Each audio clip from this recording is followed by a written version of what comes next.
Just start it and then we'll try to. Yeah. Can you read the questions again? Sure. Okay. Alright, first we're going to discuss the text that we read on romantic relationships, relational turbulence theory, and Plato's Trinitas theory. First, what does relational turbulence theory say about romantic relationships? And be sure to discuss intimacy, interference, influence, uncertainty, and their relations to each other.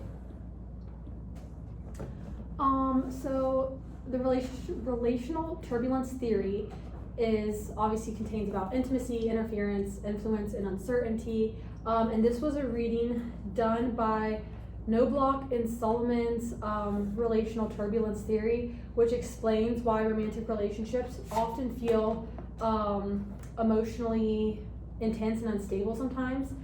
And that is especially Like during changes. Yeah.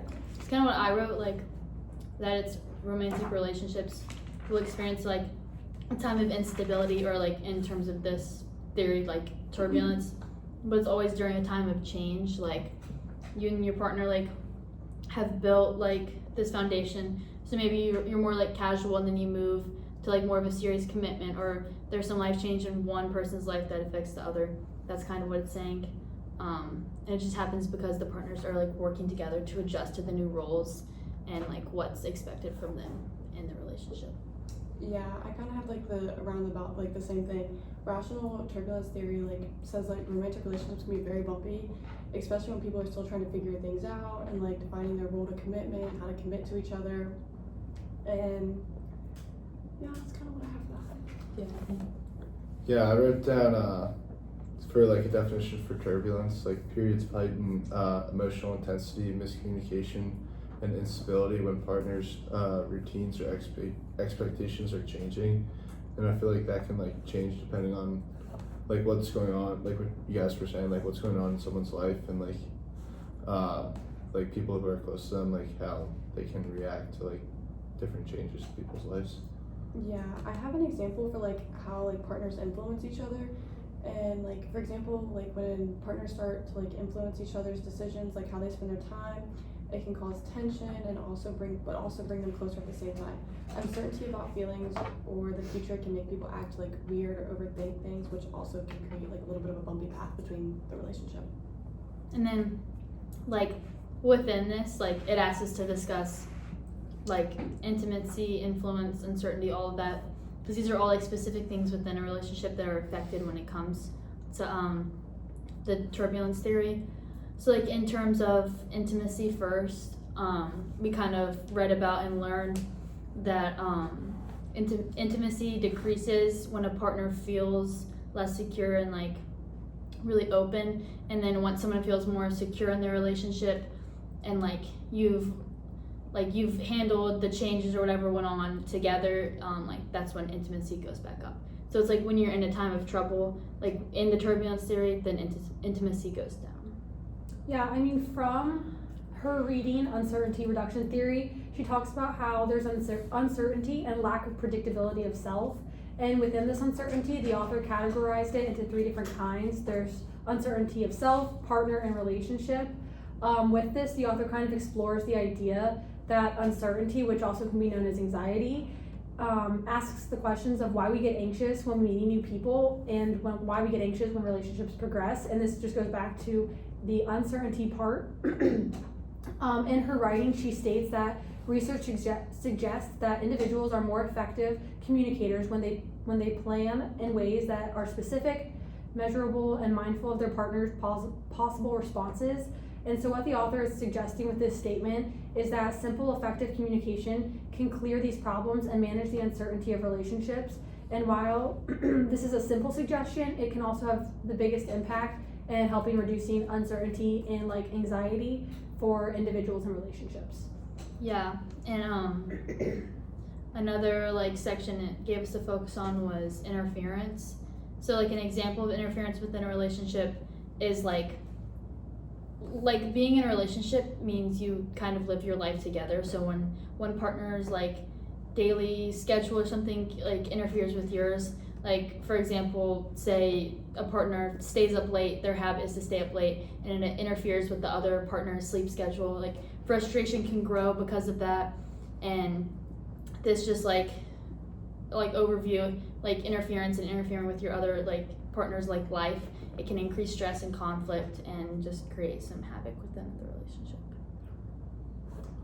Yeah, I've written down that partners inevitably interfere with each other's goals, routines, and independence as they become closer. Which, I mean, I feel like that's kind of true. Like, especially like partners who like begin living together for the first time have increased emotional connection, but also like that comes with like possible irritation from like small daily habits, which can change. Yeah, I kind of overall pretty much the same thing that the rest of you were saying. I feel like kind of going back to like when people are like living with each other, they kind of have to start sharing routines and everything's like the same.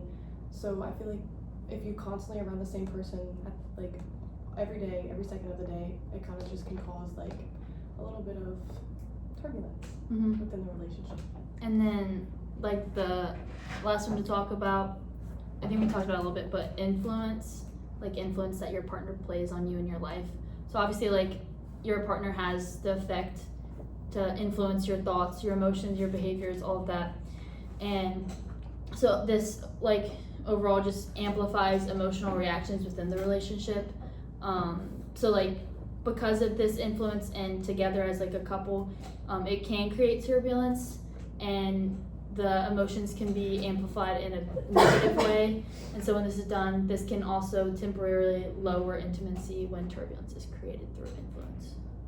Yeah, I think influence is one of the easiest ones to kind of identify when it comes to emotional turbulence theory, because influence, both in romantic relationships, friendships, teams, like there's influence in our lives every day, but obviously in like romantic relationships, like the more you're around somebody, you kind of start to pick up their different mannerisms and you get to know them better and better as a person. And so, for example, like if a partner might start influencing their other partner's career choices, whether or not they care for like insecurity or they're just genuinely trying to help them, it can make the person who's getting influenced feel manipulated, or if it's in a positive light, it might just lead them to a different path. So in a romantic relationship, it's definitely a balance of like influencing one another, but in a positive and negative light. Yeah, I feel like influence can be healthy and unhealthy. Like it could be healthy, encouraging people like to grow and steering them in the correct direction, but it could also be unhealthy with like controlling behavior and like telling people what to do. One example would be like one partner telling their partner to like spend time with like spend less time with their friends because maybe they're a bad influence on them. And yeah. Yeah, I mean, I also think there's assumptions that kind of go along with the uncertainty theory. The author kind of had talked about that uncertainty is uncomfortable and it motivates communication. And then a couple other points she made is that people see information to predict and explain behavior, and lower uncertainty often increases liking and intimacy. All right.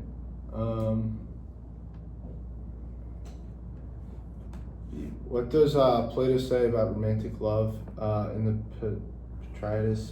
Describe each of the three speeches from this text.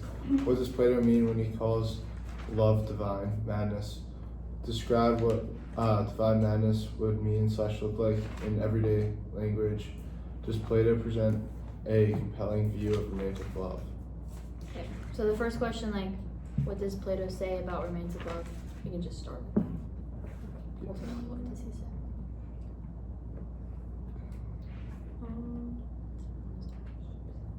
Sorry, I'm trying to find my response.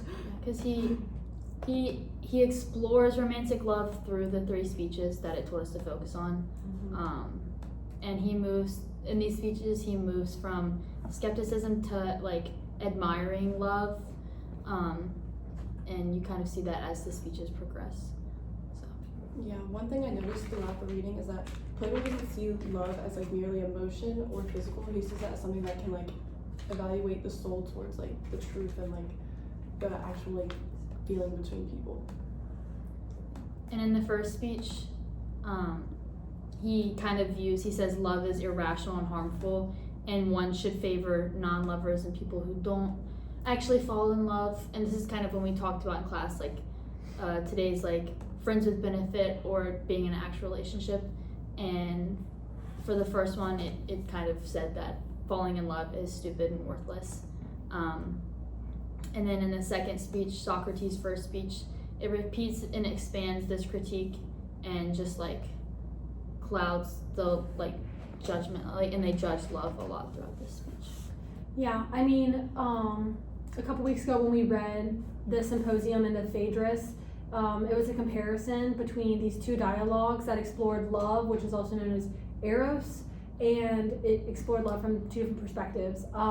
So the Symposium saw love as a philosophical ascent and deep connection with the soul, while the Phaedrus saw love as divine madness and inspiring the soul. The Symposium takes place at a banquet in Athens where Socrates and Aristophanes are said to be giving speeches praising love. The purpose of their speeches was to define the nature and purpose of love, and they believed that love was the oldest and most powerful god and inspired virtues and courage, as well as other Greek core beliefs. On the other hand, though, the Phaedrus addressed love as a divine inspiration in the soul's journey to the divine. And in the Phaedrus, it is believed that true love seeks beauty of the soul and leads to wisdom and links humans to the divine. So in the Phaedrus, it is stated that, in fact, many lovers will desire your body before they know your character or become acquainted with your circumstances, so that it is unclear to them whether they will still want to be friends after their desires cease. And this supports one of the key concepts of the reading, that true love should seek the beauty of the soul. And this is what Plato suggests in the dialogue, that is oftentimes love is driven by worldly desires, and that these desires are carried by someone's physical appearances instead of the person's soul that they are. Yeah, I have written down that what I noticed throughout like the passage was that they argue that people should prefer a non-lover over a lover because lovers are ruled by passion and jealousy, and passionate love brings chaos and rational affection is safer. So basically what they're saying is like, don't date the person who is in love with you, like date the person who is not. Which I personally don't understand that, but I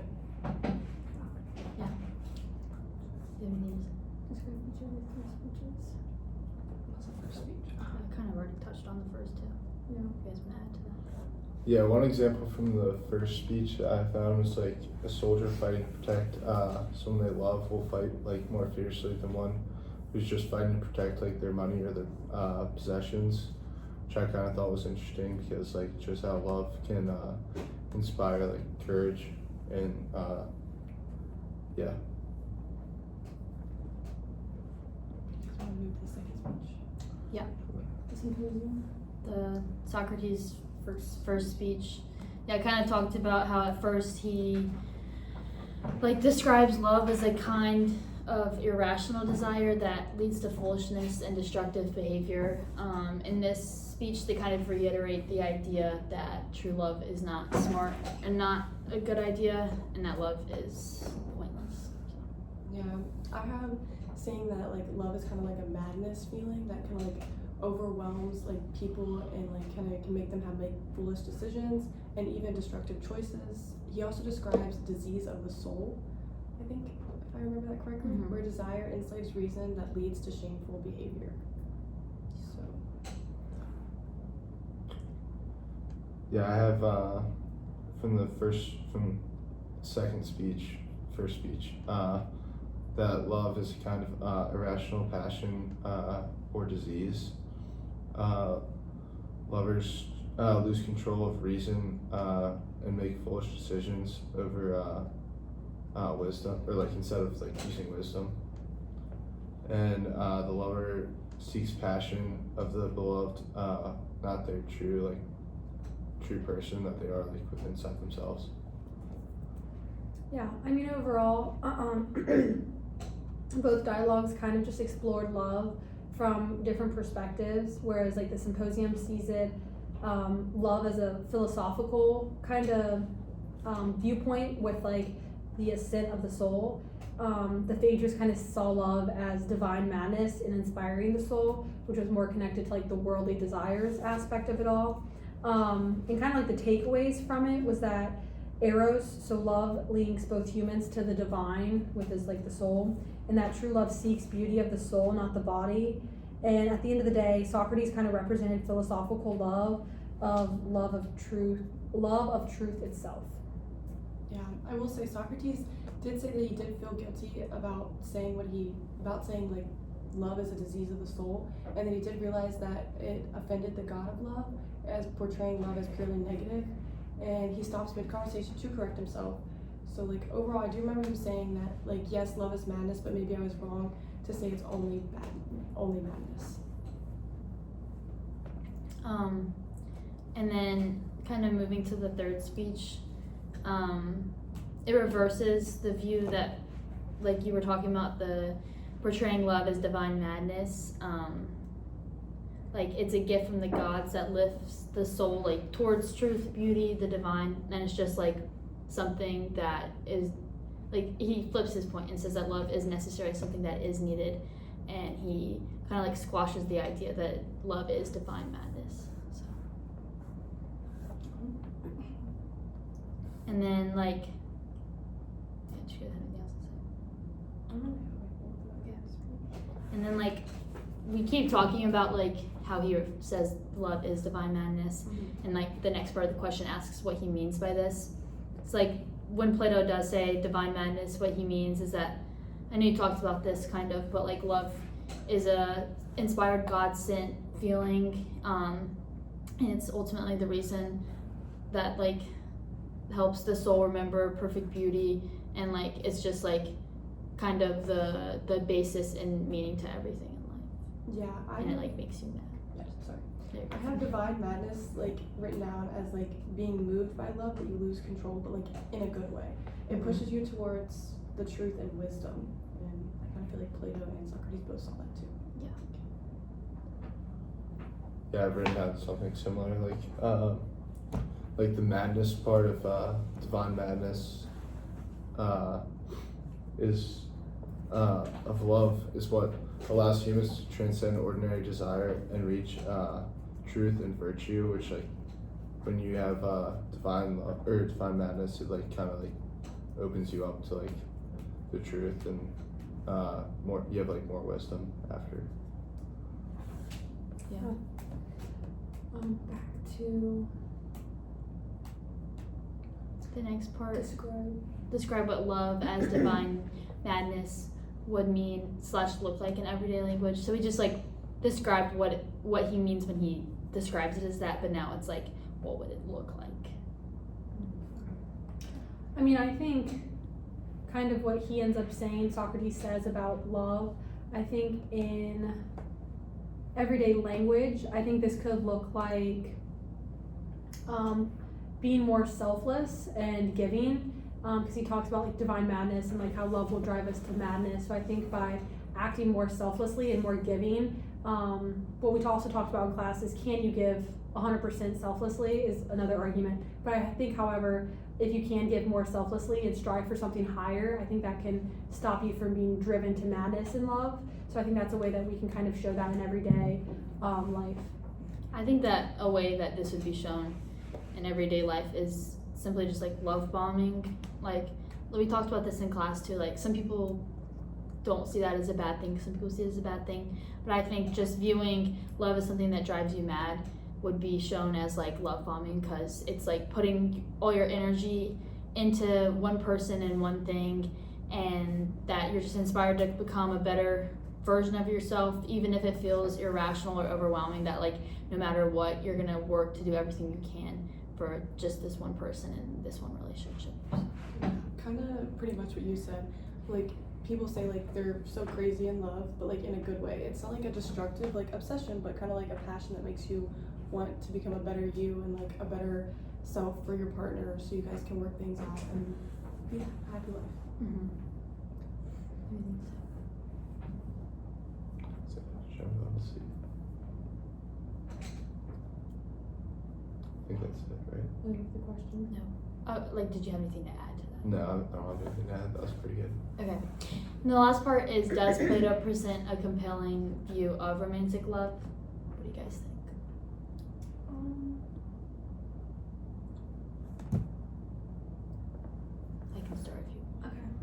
I kind of said that Plato, he does present love as transformative, but he does state that it is risky and it can be irrational, like passion. But I would say that like his view is compelling, that if you see love as a force that transforms like the soul, even though it might seem like overwhelming or too much at some points, that like I think in my opinion he does like give a compelling view of romantic love as like a more positive thing. Yeah, I mean what Opla said, I think he does give a compelling view of love, romantic love in some ways, but also what she said is that like there is the idea of like, he talks about like erratic love and like love bombing essentially in like modern day terms. So I think in some ways his viewpoint is compelling. However, in other ways he makes love to be like divine madness, which I mean is love in a certain aspect, but he also said divine madness will like essentially like lead you to like fall out of love with that individual once your like worldly desires are gone. So I think his viewpoint of romantic love is compelling to a certain extent, that like I think it dies out once you kind of are out of like the divine madness that he talks about. Mm-hmm. Yeah, I think Plato, his view of love is compelling. I think he says romantic love is like transformative and not just emotional, which means like you get more out of it than just like the emotions that like you have between two people. And then also he says love connects ethics, beauty, and spiritual growth, which again means like you can have more than just like the connection between two people. You learn how to like, you learn more than just the connection between people. You learn so much like you learn about the people, but also like you make connections from their friends and stuff like that. Mm-hmm. Yeah, I will say like people fall in love, they do often feel like they have been swept up in something bigger than themselves. Some people might even call it like irrational, I feel like, but profoundly like meaning like Plato gives a language that is a feeling and suggests that it's not just chaos, it's like also like an inspiration overall. Like I don't know, I feel like love can be an inspiration to some people too. Yeah, I agree. Alright, Last part. which view of romantic love do you find more compelling and why? Actually, we'll just start there. Which view of romantic love do you find more compelling and why?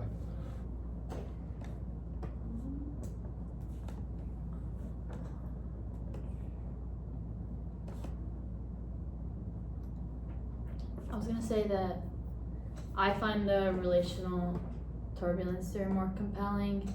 It just feels like more fact-based and like physiologically grounded and more realistic. I feel like Plato's view is like definitely poetic, but it's kind of abstract, and it has like a lot of missing topics that are like kind of big deals in relationships that we would encounter today, like issues of attachment styles or communication or technology, or like nowadays with the just friends with benefits or actually dating, like just kind of the non-traditional relationships that we would encounter nowadays.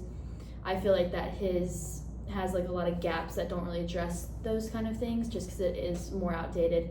And I feel like the relational turbulence theory is more compelling because it's we could relate to it more, and it's more specific to what we would be dealing with. Yeah, I agree with exactly what you said. The theory recognizes that love isn't just like consistent harmony, it's also can be messy, it can be emotional, it can be a roller coaster ride. It is shaped by uncertainty and change. Like you never know what's gonna happen next. Like you never know what's the next step of your relationship's gonna be.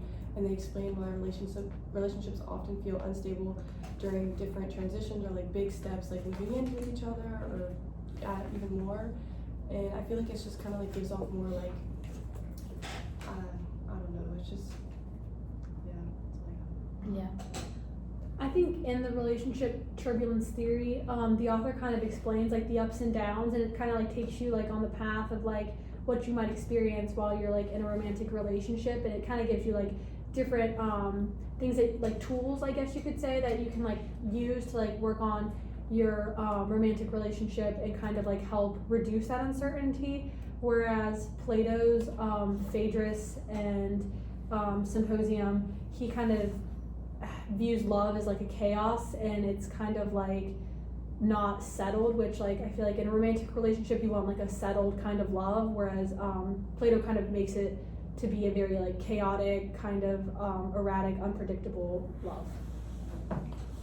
I would say they're both compelling, but if I had to pick one, I'd definitely pick relational turbulence theory because it has a strong empirical foundation used for real world relationships, which explains how couples navigate emotional intensity.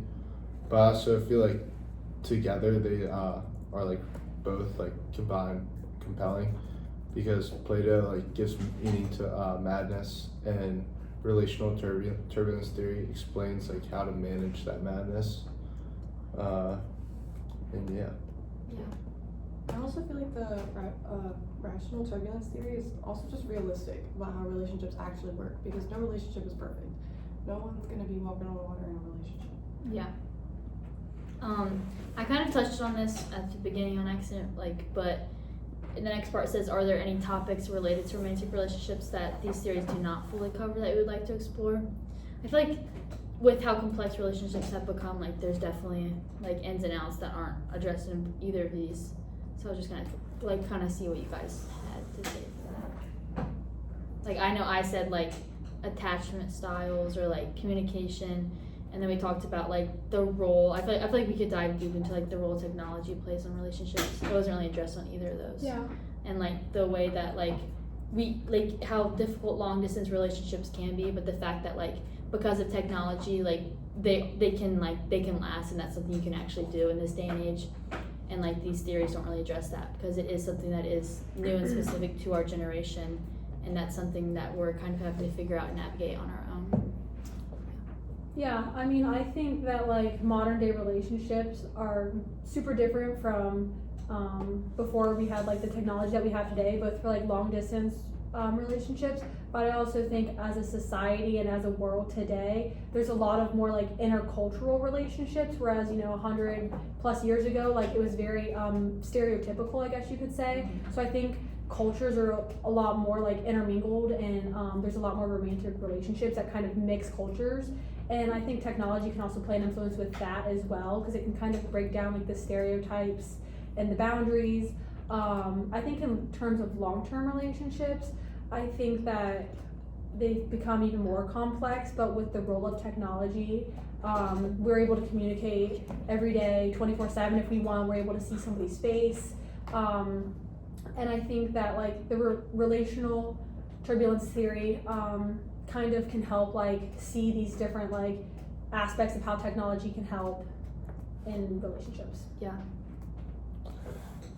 Yeah, I kind of want to touch on like the digital piece. Like back then they did not have social media or like dating apps, which I think can change like how relationships like can. You guys talked about like long distance relationships, which I feel like technology can be good for that, but I feel like technology can also be like negative in the space that like people can see on social media like how other people are doing, like even though they may be like they might be like hundreds of miles away.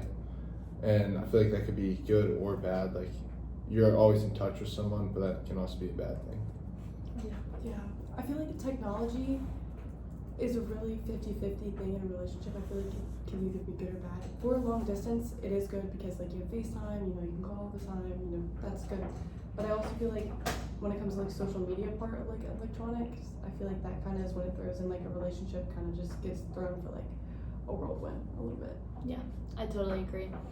I think technology can play a positive and negative role at the same time in a relationship.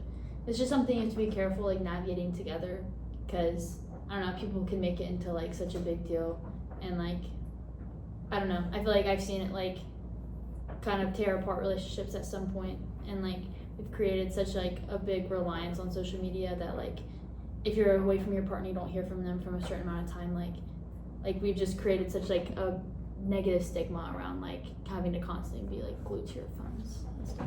Yeah, I feel like that can also like with that goes like framing people. Like you see something on social media, you think someone's doing something, but like maybe they're not. It's like everything you see on social media isn't always what it like looks like. Mm-hmm. Yeah.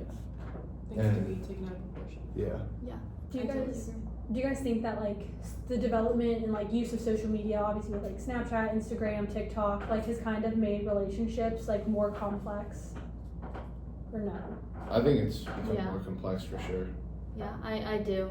And it's like, there's this whole thing around like I said, like having the obligation to answer your partner like 24/7, or if you are gonna post each other on social media or not. And like, it's just like these nitpicky things that people have like made into a big deal that I feel like don't technically have to be made into a big deal, that have made relationships more complex. So yeah. I agree. I mean, we also like, I feel like our generation doesn't really know like a world without the technology that we have today. So, I mean, it's kind of hard to like compare it to like 100 years ago when we did not have like all the social media that we have now, and like being like online like almost 24/7 like we are. I kind of feel like our generation is kind of like reliant on technology, even just for relationships. Like even just to get out and like talk to people. Like some people will hide behind their screens before they talk to someone face to face, or not everyone's like that, but some people are like that now because of the shield that everyone's put up because of technology. Yeah, I agree. I also feel like mental health has like played like a big role like recently on like there's a lot more talk about mental health and how that like changes like relationships between people. Like like now people go see like psychiatrists and like people to like I don't know like talk to between like not just talking to your partner one-on-one. Instead you talk to someone else like to figure out how your relationship's like gone, like good or bad. And I feel like that is not covered in these theories. Mm-hmm. Yeah. So I definitely think like with these two theories being updated and kind of like filling these areas that are gaps within them, it would make like create a better understanding of how romantic relationships develop and like just kind of last in our day and age, because I feel like relationships have become way more complex and they're just a lot different than relationships like with our parents when they were our age were. And I just feel like there's a lot of new things that like most people haven't experienced other than like this generation. Yeah. I mean, I think with just like the overall use of media and like technology that we can access, and like we're kind of sharing, like with TikTok, for example, everyone shares their ideas and like puts out this like idea of like what you want in a boyfriend or a girlfriend or XYZ. And I think it's kind of changed like our generation's like perspective on like love and like the expectations that kind of come with love, because we're able to use social media to like communicate our ideas and what we think love is and isn't, and what we should and shouldn't be doing. So then I think it can also be problematic because every person's different and every relationship's different. So I think to have one stereotype or one kind of like idea of what you think like love should be represented as kind of can make it challenging for people in relationships, because then it can set an unrealistic or an unnatural like standard and value for those two people in a relationship.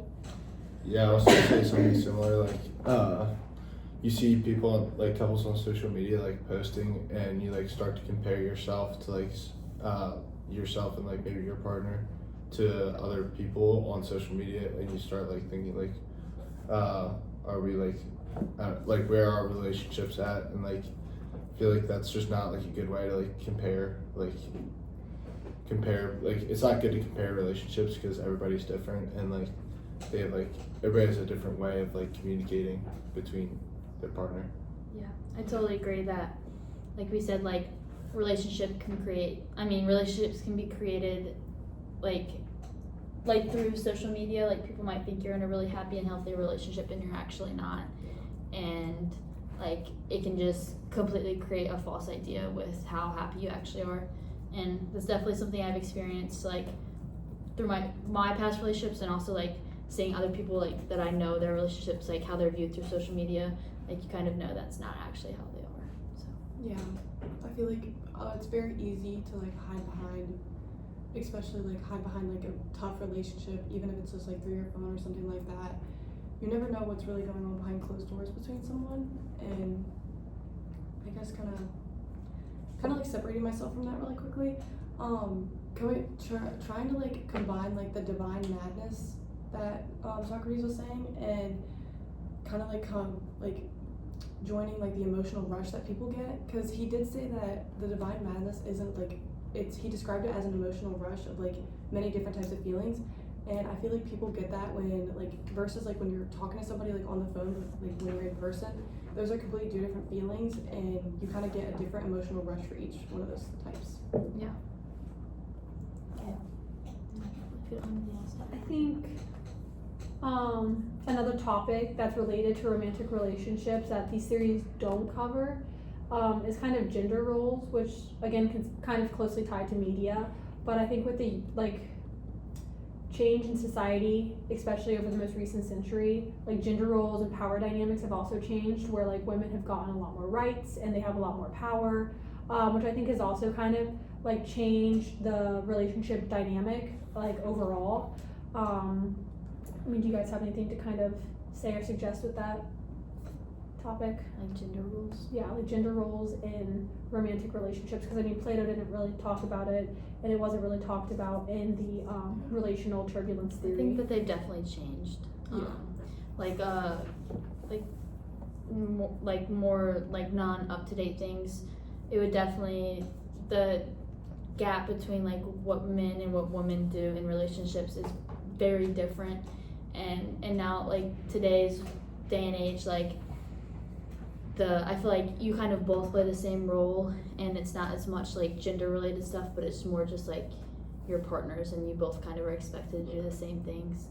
And I also feel like another thing that our day and age has like gone against that idea of gender roles within a relationship is that we are more accepting of same gender relationships, and that when it comes to gender roles in those relationships, obviously that's going to look different than it has in the past. So I just think it's something that's kind of been reshaped. Yeah, I also feel like relationships now are much more equal than they were. Like the couples like getting a house together, like it's like 50-50. I feel like everything's just pretty much 50-50. But like I feel like that wasn't like that back then, at least what I know of.